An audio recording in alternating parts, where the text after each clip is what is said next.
स्वागत है आप सभी का एग्जाम द्वार चैनल में। बिहार स्टेट का इतिहास का स्पीड टेस्ट सीरीज़ का भाग 5 लेकर के फिर से मैं हाजिर हूँ। 50 क्वेश्चन का ये सीरीज़ है।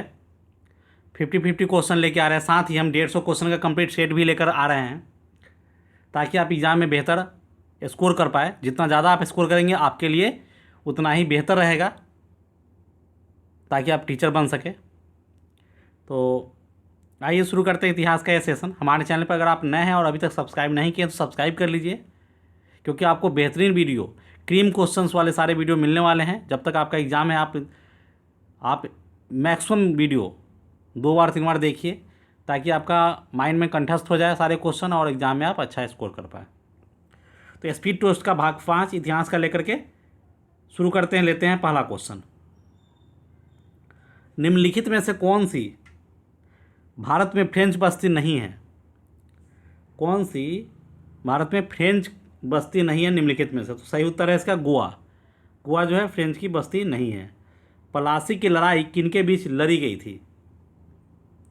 तो ईस्ट इंडिया कंपनी और सिराजुद्दौला के बीच लड़ी गई थी प्लासी की लड़ाई। 19वीं शताब्दी में भारतीय हस्तशिल्प उद्योग के पतन का कारण क्या बताया गया था? तो इसका पतन का जो कारण है, केवल ब्रिटिश निर्माण उद्योगों से प्रतिस्पर्धा, केवल भारतीय रियायतों का समाप्त हो जाना, केवल विदेशी शासन की स्थापना, ये सारे कारण हैं, मतलब उपयुक्त सभी। कांग्रेस का 1906 का अधिवेशन 1906 का अधिवेशन जिसमें स्वराज को लक्ष्य घोषित किया गया था, कहाँ पर हुआ था? और इसका सही उत्तर है कलकत्ता में हुआ था, जहाँ पे स्वराज को लक्ष्य घोषित किया गया था। भारतीय राष्ट्रीय कांग्रेस के निम्नलिखित में से किस अधिवेशन में पहली बार तिरंगा फहराया गया था? इसका सही उत्तर है लाहौर, कांग्रेस का लाहौर अधिवेशन 1929 में। स्वतंत्रता प्राप्ति के बाद भारत सरकार ने निजाम के हैदराबाद राज्य को निम्नलिखित में से किस कार्रवाई द्वारा अधिकार में लिया था? तो इसका सही उत्तर है सैनिक कार्रवाई द्वारा।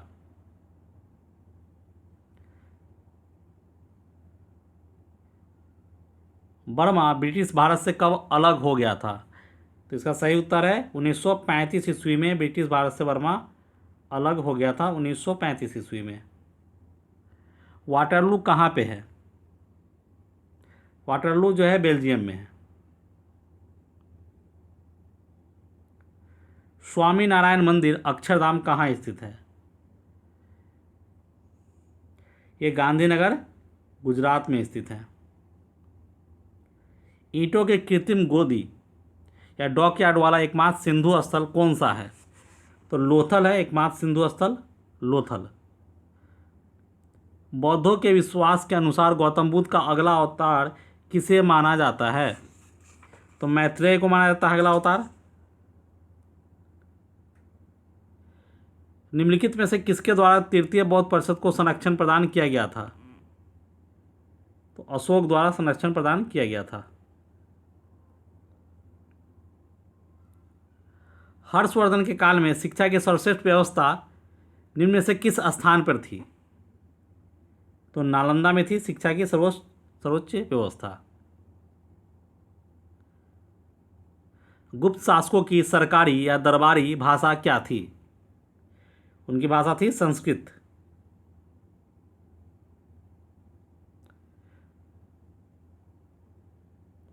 मूलतः चचनामा किस भाषा में लिखा गया था? चचनामा जो है अरबी भाषा में लिखा गया था चचनामा को। एलोरा में गुफाएं और शैलकृत मंदिर हैं,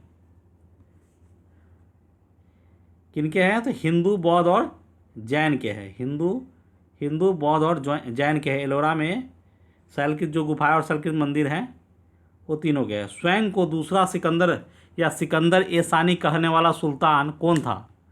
तो अलाउद्दीन खिलजी था, जो सिकंदर ए सानी अपने आप को कहता था दूसरा सिकंदर। निम्नलिखित में से कौन सा किला अकबर ने नहीं बनवाया था?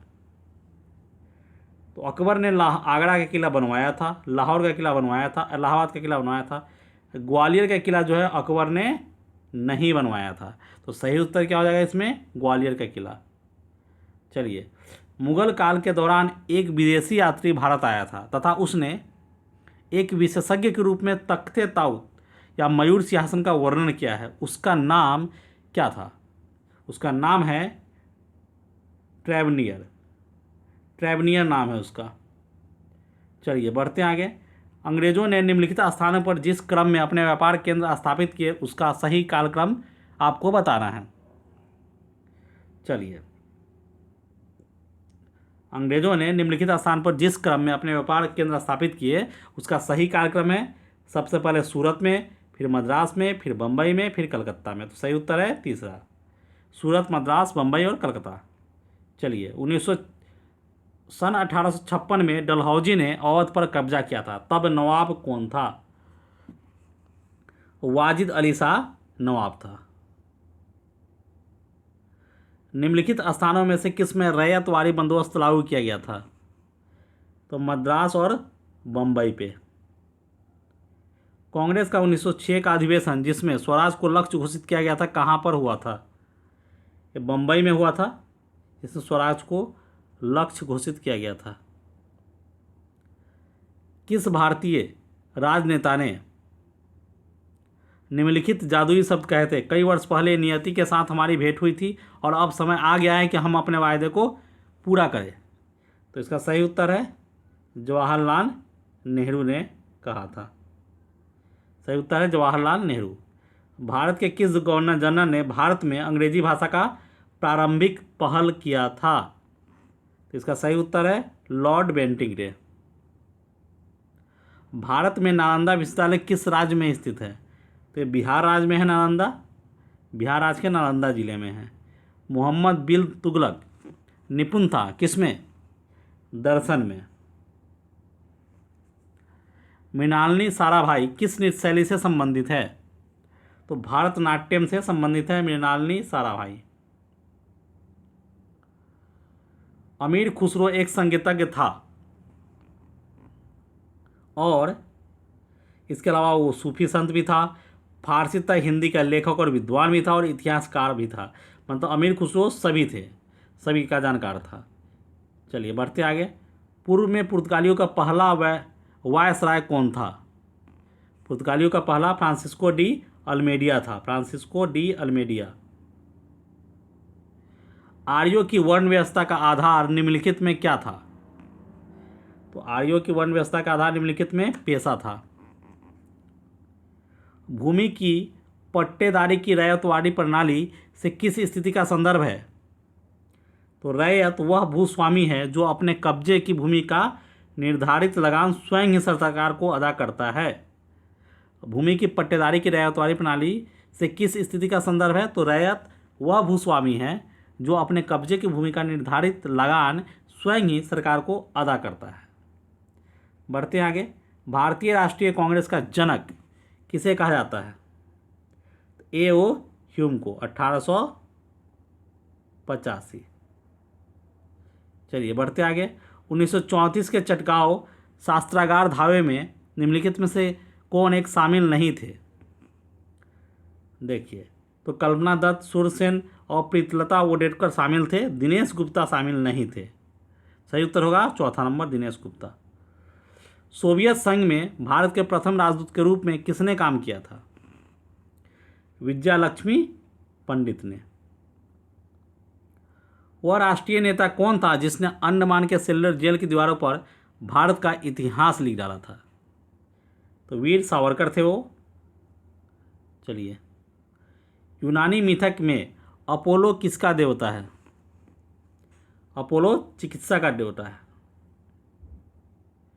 निम्नलिखित कलाकारों और उसके कला रूपों का मेल कीजिए। चलिए,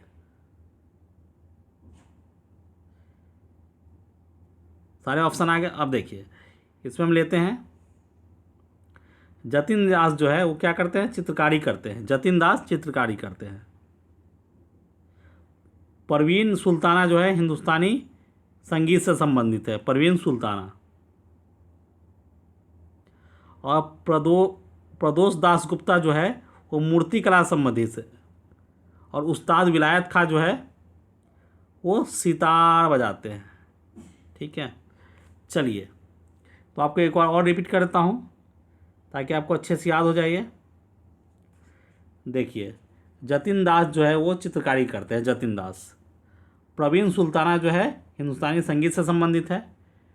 प्रदोष दास गुप्ता मूर्ति कला से, और उस्ताद विलायत खां जो है वो सितार बजाते हैं। तो चारों आपको याद हो गया। बढ़ते हैं आगे। लोथल नामक स्थान पर नियुक्त निम्नोक्त सभ्यताओं में से किसका जहाजी माल घाट था? तो सिंधु घाटी का जहाजी माल घाट था। बुद्ध का निर्वाण स्थल निम्नलिखित में से कौन सा है? तो कुशीनगर है बुद्ध का निर्वाण स्थल। यूनानियों को भारत से बाहर किसने निकाला था? चंद्रगुप्त मौर्य ने यूनानियों को भारत से बाहर निकाला था। निम्नलिखित में से गुप्त वंश का वह राजा कौन था जिसने हूनों को भारत पर आक्रमण करने से रोका था? स्कंदगुप्त था। महाबलीपुरम के रथ मंदिरों का निर्माण किसके शासनकाल में हुआ था? तो पल्लवों के शासनकाल में हुआ था महाबलीपुरम के रथ मंदिरों का निर्माण। अजंता की चित्रकला कृतियों में वर्णित कथानक है, वो कथानक किससे संबंधित है? वो जातक से संबंधित है, जातक कथानक है। इब्न बतूता किसके शासनकाल में भारत आया था? तो इब्न बतूता जो है मोहम्मद बिन तुगलक के शासनकाल में भारत आया था। मोहम्मद बिन तुगलक, इब्न बतूता। निम्नलिखित में कौन सा व्यक्ति निरक्षर था? तो इसमें देखिए, जहांगीर पढ़ा लिखा था, शाहजहां पढ़ा लिखा था, और लेकिन अकबर जो था वो निरक्षर था, वो पढ़ा लिखा नहीं था। चलिए, विश्व प्रसिद्ध तख्त ताउस निम्नलिखित में से किस मुगल भवन में रखा गया था? तो उसे दिल्ली में लाल किले का दीवाने आम में रखा गया था। दिल्ली के लाल किले के दीवाने आम में रखा गया था। चलिए नेक्स्ट क्वेश्चन लेते हैं। भारत में प्रमुख फ्रांसीसी बस्ती बताइए कौन सी है? तो पांडिचेरी थी, जहाँ फ्रांसीसी रहते थे। इक्ता सिस्टम या इक्ता प्रथा निम्नलिखित में से किस समय प्रचलित थी? दिल्ली सल्तनत के समय इक्ता प्रथा प्रचलित थी। भारत की स्वतंत्रता के समय तक विद्यमान मद्रास प्रेसिडेंसी या प्रदेश को किसने स्थापित किया था? तो सर थॉमस मुनरो ने इसको स्थापित किया था। बहुत इंपॉर्टेंट क्वेश्चन है, Madras presidency, sir Thomas Munro. इसी के साथ हमारा स्टेट बिहार का इतिहास का 50 क्वेश्चन का सेट भाग 5 यहीं पे ख़त्म होता है।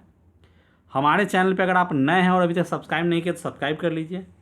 हमारे चैनल पे आपको स्टेट के ऑल सब्जेक्ट के वीडियो मिलेंगे, साथ ही स्टेट के एग्ज़ाम के 150 क्वेश्चन का जो सेट है उसका भी एक कंप्लीट मॉडल सेट, जिस पैटर्न पर भी एग्ज़ाम चल रहा है, हमने उसको तैयार किया है। चैनल पे वीडियो उपलब्ध है, देखिए। और भी वीडियो हम लाने वाले हैं आजकल में, तो जितना ज़्यादा हो सके आप हमारे चैनल को सपोर्ट कीजिए, अपने दोस्तों को बताइए, फ्रेंड्स को बताइए, और वीडियो को शेयर कीजिए। वीडियो को अगर वीडियो अच्छे लग रहे हैं तो लाइक कीजिए, कमेंट बॉक्स में कमेंट करके बताइए।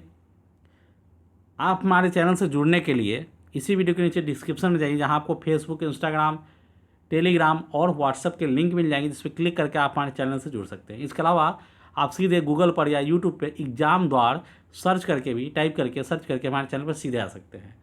हमारे चैनल के वीडियोज़ के कुछ लिंक हमने इसी वीडियो के नीचे डिस्क्रिप्शन में डाल दिए हैं, जिस पर क्लिक करके आप हमारे चैनल के अदर वीडियोज़ को भी देख सकते हैं। इसके अलावा हमारे चैनल पर आपको रेलवे संबंधित, एसएससी संबंधित और स्टेट एग्जाम संबंधित भी जीके, मैथ, चैप्टर मैथ और मैथ ट्रिक्स के वीडियोज़, रीजनिंग के वीडियोज़, जीके ट्रिक्स के वीडियोज़ और डेली करंट अफेयर्स के वीडियोज़ अवेलेबल है। तो इस वीडियो में बस इतना ही, मिलते हैं नेक्स्ट वीडियो में, तब तक के लिए गुड बाय।